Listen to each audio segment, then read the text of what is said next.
Hello students, मैं हूं doctor पूजा मेहता और मैं यहां पर पढ़ा रही हूं कंपनी अकाउंट्स, जिसके अंदर हम शेयर कैपिटल को पढ़ रहे हैं। शेयर कैपिटल के अंदर आने वाला एक topic, share issued for consideration other than cash. बड़ा भारी नाम है इसका।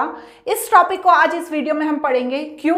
क्योंकि ये भी इंपॉर्टेंट टॉपिक है, कभी कभी इससे क्वेश्चन आ जाते हैं, इसलिए इसे समझना ज़रूरी होता है। तो आज इस छोटे से वीडियो में मैं आपको ये टॉपिक एक्सप्लेन कर दूंगी। वैसे मैंने हर टॉपिक के अलग वीडियो बनाए हैं, चाहे आप इशूड एट पार देख लो शेयर्स का, या इशूड एट प्रीमियम देख लो, डिस्काउंट देख लो, इन सभी के मैं वीडियोज़ बना चुकी हूँ। आप मेरी playlist class 12th accounts one shot में जाकर देख सकते हैं। तो बिना देरी के स्टार्ट करते हैं। यदि वीडियो अच्छा लगे तो चैनल को सब्सक्राइब जरूर करना। तो देखते हैं सबसे पहले कि ये होता क्या है। चलो देखते हैं। Share issued for consideration other than cash, क्या होता है ये? देखिए, कंपनी अपने जो शेयर है वो इशू कर सकती है कैश के को पेमेंट करने के लिए, ठीक है। चाहे वो कोई एसेट्स खरीदे, चाहे वो कोई बिजनेस खरीदे या कोई सर्विस ले। इसका मतलब ये है कि जैसे कोई कंपनी है, उसने कोई एसेट्स खरीदी, ठीक है, कोई बिल्डिंग खरीदी, कोई फर्नीचर खरीदा, या कोई भी ऐसी चीज खरीदी जिसकी उसको नीड है। अब उसे उसके लिए पेमेंट करना होगा।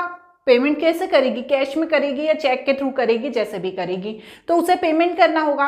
अब कंपनी ये चाहती है कि वो पेमेंट करने की जगह, कैश देने की जगह अपने शेयर इशू कर दे, है ना। जो उसके पास शेयर है वो सामने वाले को दे दे। ऐसा क्यों करती है कंपनी? क्योंकि कंपनी की मार्केट में बड़ी रेपुटेशन है। उसके जो शेयर्स हैं उसकी बहुत ज़्यादा प्रोबेबिलिटी होती है कि वो उनके रेट बढ़ेंगे। सामने वाला भी खुश हो जाता है, सोचता है वाह यार, ये बड़ी कंपनी है, पैसों की जगह मुझे यदि शेयर मिल रहे हैं तो हो सकता है कि इनके रेट बढ़ जाएं तो मुझे भी मुनाफा हो जाए। तो ऐसी स्थिति में कंपनी क्या करती है कि पैसे देने की जगह शेयर इशू कर देती है। ऐसा वो कोई एसेट्स खरीदते समय भी कर सकती है, ऐसा कोई वो बिजनेस खरीदते समय भी कर सकती है, या वो किसी की कोई सर्विस ले रही है तब भी कर सकती है। तो इसे क्या कहते हैं? Share issued for consideration other than cash, मतलब कैश की जगह पर शेयर को इशू कर देना। बस ये छोटी सी इसकी डेफिनेशन है। अब देखो, यहां पर जनरल एंट्रीज बनती हैं। जनरल एंट्री बनती है तो देखिए किस तरह से जनरल एंट्री करनी है, क्योंकि सिर्फ मैं आपको ये इसके बारे में बता दूंगी उससे तो कुछ नहीं होगा। आपके पास जब क्वेश्चन आएगा और आपसे सॉल्व करना होगा तब आपको पता होना चाहिए कैसे सॉल्व करना है। तो देखो, इसकी जो जनरल एंट्री बनती है ये दो तरह से बनती है। पहली बनती है जब हम कोई एसेट्स परचेज करते हैं तब, और दूसरी बनती है जब हम कोई बिजनेस परचेज करते हैं तब। दोनों के लिए ही अलग जनरल एंट्री बनती है। जब हम कोई एसेट्स परचेज करते हैं तो बनती है sundry assets account debit to vendor account, मतलब हम जिससे वो एसेट्स को खरीद रहे हैं उसका नाम नीचे आएगा। जैसे मैंने XYZ लिमिटेड से वो एसेट्स खरीदी तो मैं उसका नाम नीचे लिख दूंगी, और ऊपर क्या लिख दूंगी? जो एसेट्स खरीद रही हूं उसको लिख दूंगी। इसके बाद हमें क्या करना होता है कि यदि हम कोई बिजनेस खरीद रहे हैं, ध्यान से देखना ये एंट्री, यदि हम कोई बिजनेस खरीद रहे हैं तो हमारी एंट्री बनेगी sundry assets account debit to sundry liabilities to vendors account. तो आप बोलेंगे मैडम ये गुडविल और कैपिटल रिजर्व तो आपने बोला ही नहीं। ये मैंने इसलिए नहीं बोला क्योंकि जब हम सन्ड्री एसेट्स को डेबिट करेंगे और लायबिलिटी और वेंडर को क्रेडिट करेंगे तो हो सकता है कि डेबिट और क्रेडिट में कोई डिफरेंस आए, हो सकता है। तो यदि डेबिट साइड ज्यादा है और क्रेडिट साइड कम है तो हम जो बैलेंस अमाउंट है उसे कैपिटल रिजर्व में डाल देंगे। यदि क्रेडिट साइड ज्यादा है और डेबिट साइड कम है तो जो हमारा बैलेंस अमाउंट है उसे हम गुडविल अकाउंट में डाल देंगे। इसलिए या तो गुडविल आएगा या तो कैपिटल रिजर्व आएगा। इस चीज का आपको ध्यान रखना है। इसके बाद ऑन इशू ऑफ शेयर, देखो ये तो हम जब कोई एसेट्स या कोई बिजनेस खरीद रहे हैं उसको खरीदने के लिए करते हैं हम एंट्री। अब जब हम उन्हें शेयर इशू कर रहे हैं तो उसके लिए क्या एंट्री करेंगे? If share issued to vendor at par, यदि हम पार पर शेयर इशू कर रहे हैं तो क्या एंट्री बनेगी? Vendor account debit to share capital account, ध्यान रखिएगा। और यदि हम प्रीमियम पर कर रहे हैं तो vendor account debit to share capital to security premium. ये जनरल एंट्रीज बहुत इजी हैं, इनको करने में आपको कोई दिक्कत नहीं होगी। अब इसका एक क्वेश्चन देखते हैं। क्वेश्चन देखने से पहले एक चीज इंपॉर्टेंट है इसमें, उसे और देख लो। जब हम जनरल एंट्री पास करते हैं तो हमें ये पता होना चाहिए कि हमने कितने शेयर इशूड किए हैं।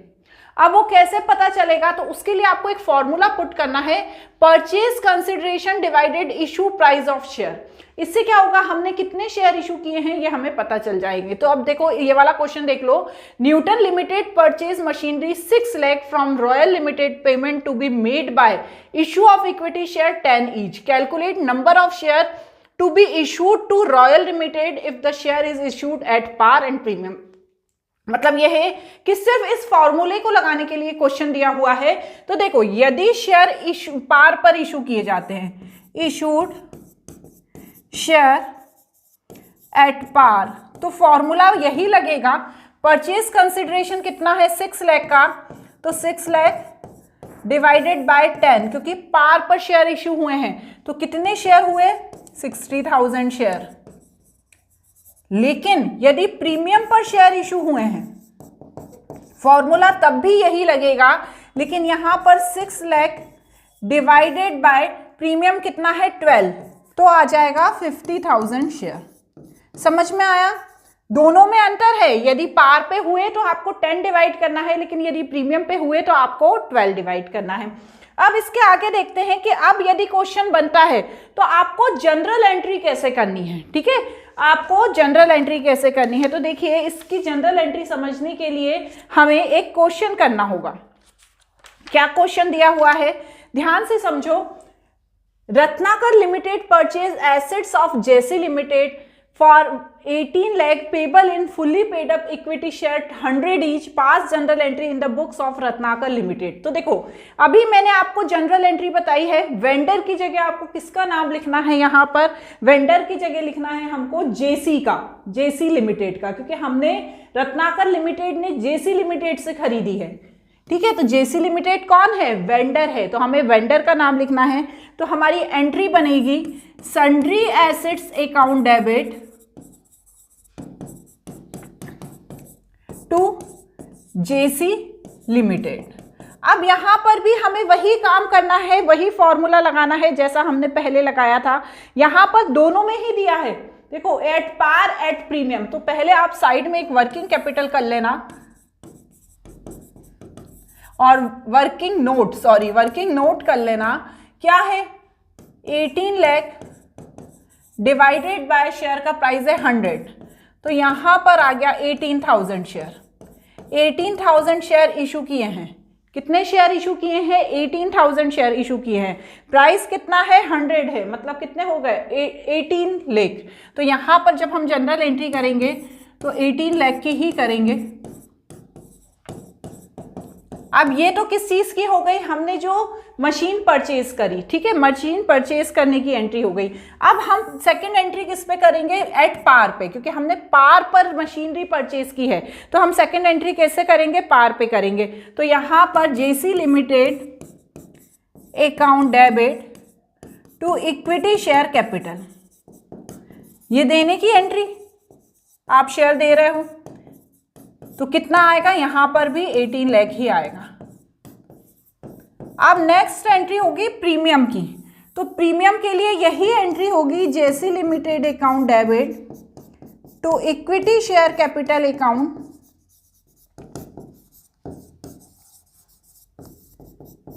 टू सिक्योरिटी प्रीमियम लिखना होगा। क्या लिखना होगा, सिक्योरिटी प्रीमियम। क्लियर, तो अब यहां पर क्या करोगे, यहां पर 15 लाख आएगा, यहां पर 3 लाख आएगा। क्यों, क्योंकि 20% क्या है, 20% प्रीमियम है। तो यहां पर यदि हम प्रीमियम वाला शेयर का प्राइस निकालते हैं, ये पार का था, तो 18 लाख डिवाइडेड बाय 120 करेंगे। तो करके देखो 18 लाख डिवाइडेड 120, तो यहां पर आ जाएगा 15,000 शेयर। ठीक है ना, यहां पर कितना आ जाएगा 15,000 शेयर। और 15,000 शेयर में जब मैं इंटू करूंगी, कितने का इंटू करूंगी, जब 15,000 शेयर में मैं 120 का इंटू करूंगी तो मेरे पास आ जाएगा 18 लाख। क्लियर, तो इस तरह से ये एंट्री बनेगी। समझ में आ गया यहां तक, आई होप आपको क्लियर हो गया होगा। अब इसमें एक चीज और आती है कि यदि हम कोई बिजनेस परचेस करते हैं तो कैसी एंट्री बनेगी, क्योंकि अभी हमने किस चीज की करी, अभी हमने करी कि यदि हम कोई एसेट्स को परचेज करते हैं, लेकिन यदि हम कोई बिजनेस को परचेज करते हैं तो कैसे एंट्री बनेगी।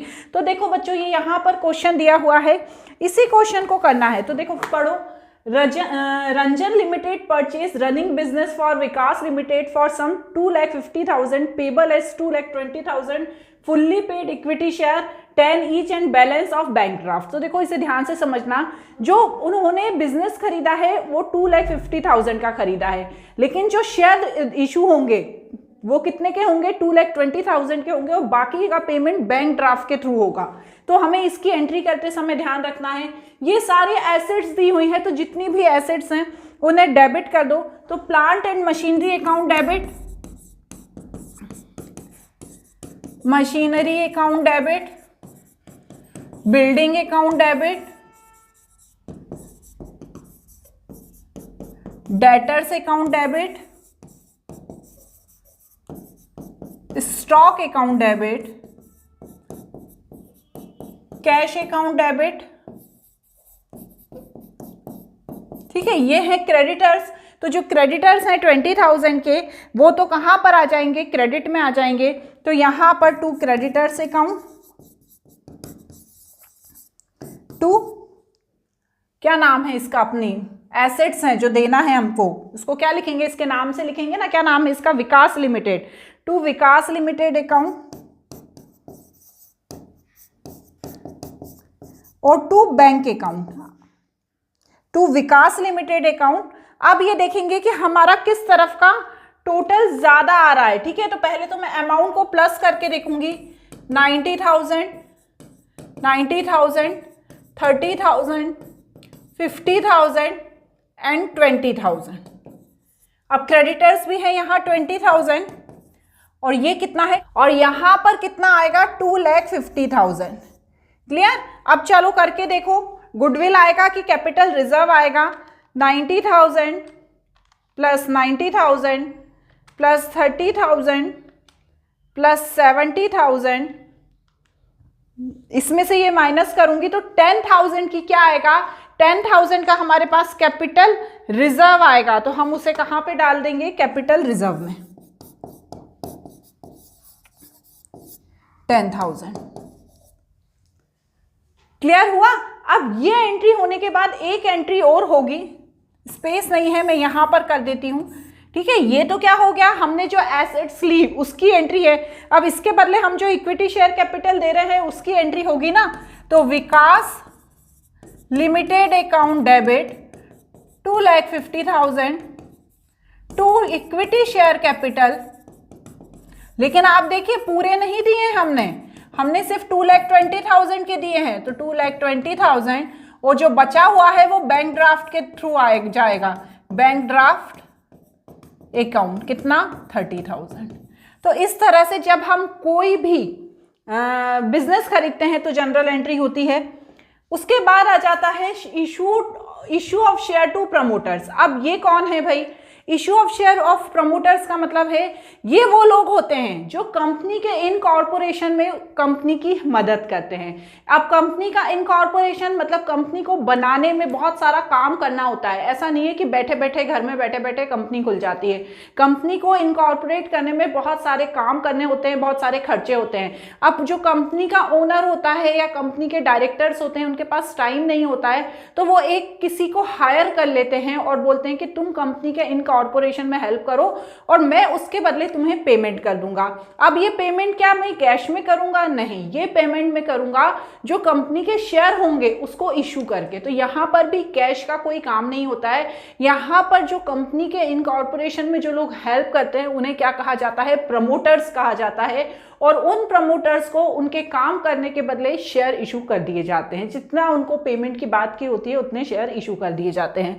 तो इनकॉर्पोरेशन एक्सपेंसेस अकाउंट डेबिट या preliminary expenses account debit to promoter account, amount जो प्रमोटर्स को देना है और किस बेसिस पे देना है, शेयर कैपिटल के रूप में। तो promoters account debit to share capital account, बस इसकी ये छोटी सी एंट्री बनती है। क्लियर। इसके बाद बनते हैं issue of shares to underwriters. Underwriters कौन होते हैं? अंडरराइटर्स वो पर्सन होते हैं जो कंपनी को एश्योर करते हैं कि आप जब शेयर इशू करेंगे और यदि शेयर होल्डर्स ने या पब्लिक ने आपके जो शेयर है वो यदि नहीं खरीदे तो हम आपके शेयर खरीद लेंगे। यहां पर ये बात ध्यान रखने वाली है कि कंपनी जो शेयर इशू करती है उसमें से कम 90% शेयर सब्सक्राइब हो जाने चाहिए, मतलब शेयर होल्डर द्वारा लिए जा चुके होने चाहिए। यदि ऐसा नहीं होता है तो कंपनी नहीं ओपन हो सकती, इनकॉर्पोरेशन में कंपनी नहीं आ सकती, वो कंपनी की जितनी भी प्रोसेस है वो वहीं रोक दी जाती है। तो ऐसी स्थिति में कंपनी क्या करती है, उसे थोड़ा सा डाउट रहता है कि हो सकता है कि मेरी 90% की जगह 85% शेयर ही पब्लिक के द्वारा लिए जाएं, 5% छूट जाएं। तो ऐसी स्थिति में वो कुछ लोगों को बिठा के रखती है कि आखिरी कंडीशन में जब आखिरी टाइम आएगा और यदि मेरे सारे शेयर नहीं सब्सक्राइब हुए तो ये अंडरराइटर्स बन के भगवान आते हैं और जो बचे हुए शेयर हैं वो कंपनी के खरीद लेते हैं। तो इन अंडरराइटर्स को जब वो शेयर खरीद लेते हैं और कंपनी को ओपन करने में हेल्प करते हैं तो इन अंडरराइटर्स को कंपनी कुछ ना कुछ तो देगी, कैश के रूप में ना देकर शेयर इशू करके उनको दिया जाता है। तो इन्हें क्या कहते हैं? Underwriters commission. इनकी जनरल एंट्री होती है underwriters commission account debit to underwriters, और इन्हें चूंकि कैश नहीं दिया जाता है, शेयर कैपिटल दी जाती है, तो underwriters account debit to share capital. अब इसके क्वेश्चन कैसे बनते हैं? इसके क्वेश्चन ऐसे बनते हैं, Petromax limited issues 2500 share, 10 each credited to fully paid to the promoters for their service rendered to the incorporation and company and issue 2000 share, 10 each credited fully paid to underwriters। अब यहाँ पर इनको transactions को general entry करनी है। तो देखिए बहुत ही सिंपल सा क्वेश्चन है ये, इसे तो आप खुद भी कर सकते हैं। सेम वही एंट्री करनी है, incorporation expenses account debit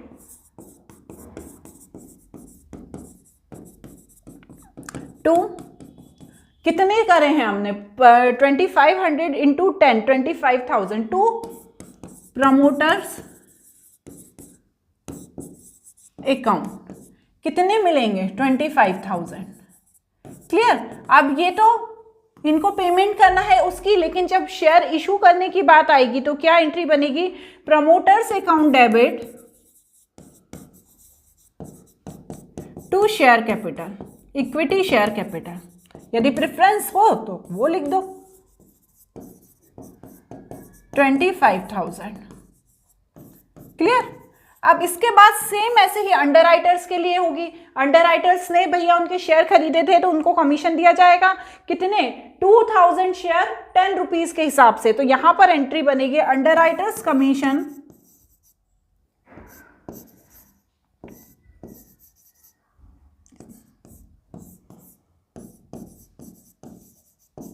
underwriter commission account debit to underwriter account, कितना?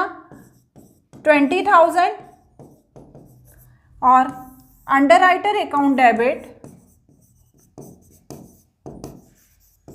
To equity share capital, share capital account, कितना? 20,000। इस तरह से जनरल एंट्री बन जाएगी। वैसे तो एग्जाम में आ सकता है, थोड़ा सा उसे ट्रिकी बना के पूछ सकते हैं वो लोग, तो इस तरह से एंट्री बनेगी। अब लास्ट इसमें इंपॉर्टेंट बात यह है कि इसको हमें बैलेंस शीट में भी शो करना होता है। यदि आपको बैलेंस शीट में क्वेश्चन आ जाता है cash consideration other than cash का, तो आपको इसको सब्सक्राइब कैपिटल के अंदर क्लियरली शो करना होगा। तो आज इस वीडियो में हमने कंप्लीट समझ लिया कि ये क्या होता है। आई होप आपको समझ में आ गया हो।